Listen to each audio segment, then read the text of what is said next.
In order to dribble the ball, you have to apply a force onto it to push it to the floor.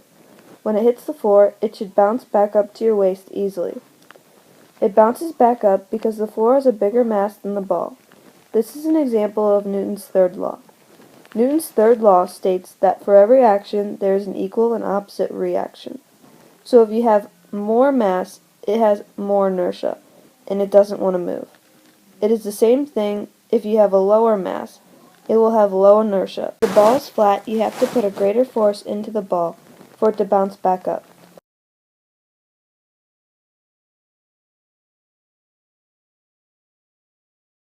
When you play basketball, you want to make sure you have the correct shoes because it plays a big role in how you play.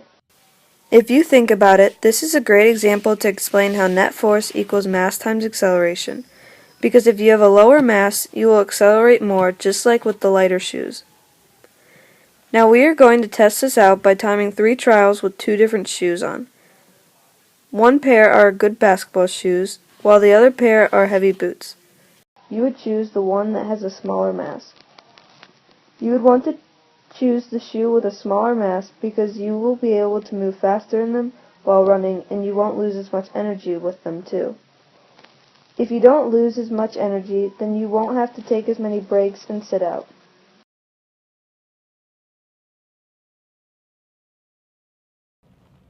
Shooting and passing the ball are great examples of a projectile launch. By definition, a projectile is any object fired, thrown, or otherwise projected somewhere. As you put a force onto the ball, it is still a force problem until it is no longer in contact with the original force.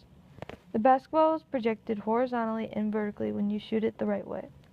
The proper way to shoot the ball would be to project the ball in an arc-like motion, so it would be going up towards the hoop and then go through the net as it comes back down. The arc that the basketball causes is because of the gravitational pull on the ball. If gravity didn't act on it, it would keep going up, which relates to Newton's first law. Using physics and a little bit of math, we can figure out how to make a free throw. This will depend on the angle of the shot and the speed. To start out, you will need to know how tall you are.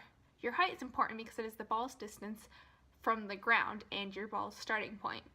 You also need to know how close the basket is to know how far you need to throw the ball. In this case, we are at the free throw line, which is approximately 4.572 meters. From there, you can try trial and error, knowing that your success depends on the speed you throw it and the angle.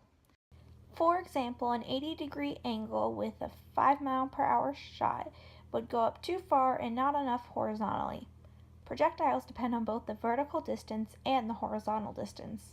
If you are shooting too high, then adjust your angle, and if the ball isn't making it to the hoop, then try adjusting the force you push the ball with. So, for example, someone is 2 meters tall. This is a little short, but for this example, that's what we're using. So the ball is 2 meters from the ground. That will be our origin point. Keep that in mind, that the origin point was not 0, it is actually 2 meters above. So now that we know that, we also know that the apex, or the highest point the ball will reach when you throw it, before it goes in the hoop, it will go higher and then down. That is half of the distance from you to where the ball would land if there was no hoop there. When you first let the ball release from the person who threw it up, the velocity is positive, but with a negative acceleration, because of gravity. Now when the ball reaches the apex, or the highest point, the velocity would be 0, because it is not moving at that certain point. The acceleration will never change to be positive. It will always be negative because gravity is acting on it. The last part, when the ball has already reached the highest point and is coming back down, the velocity would be negative.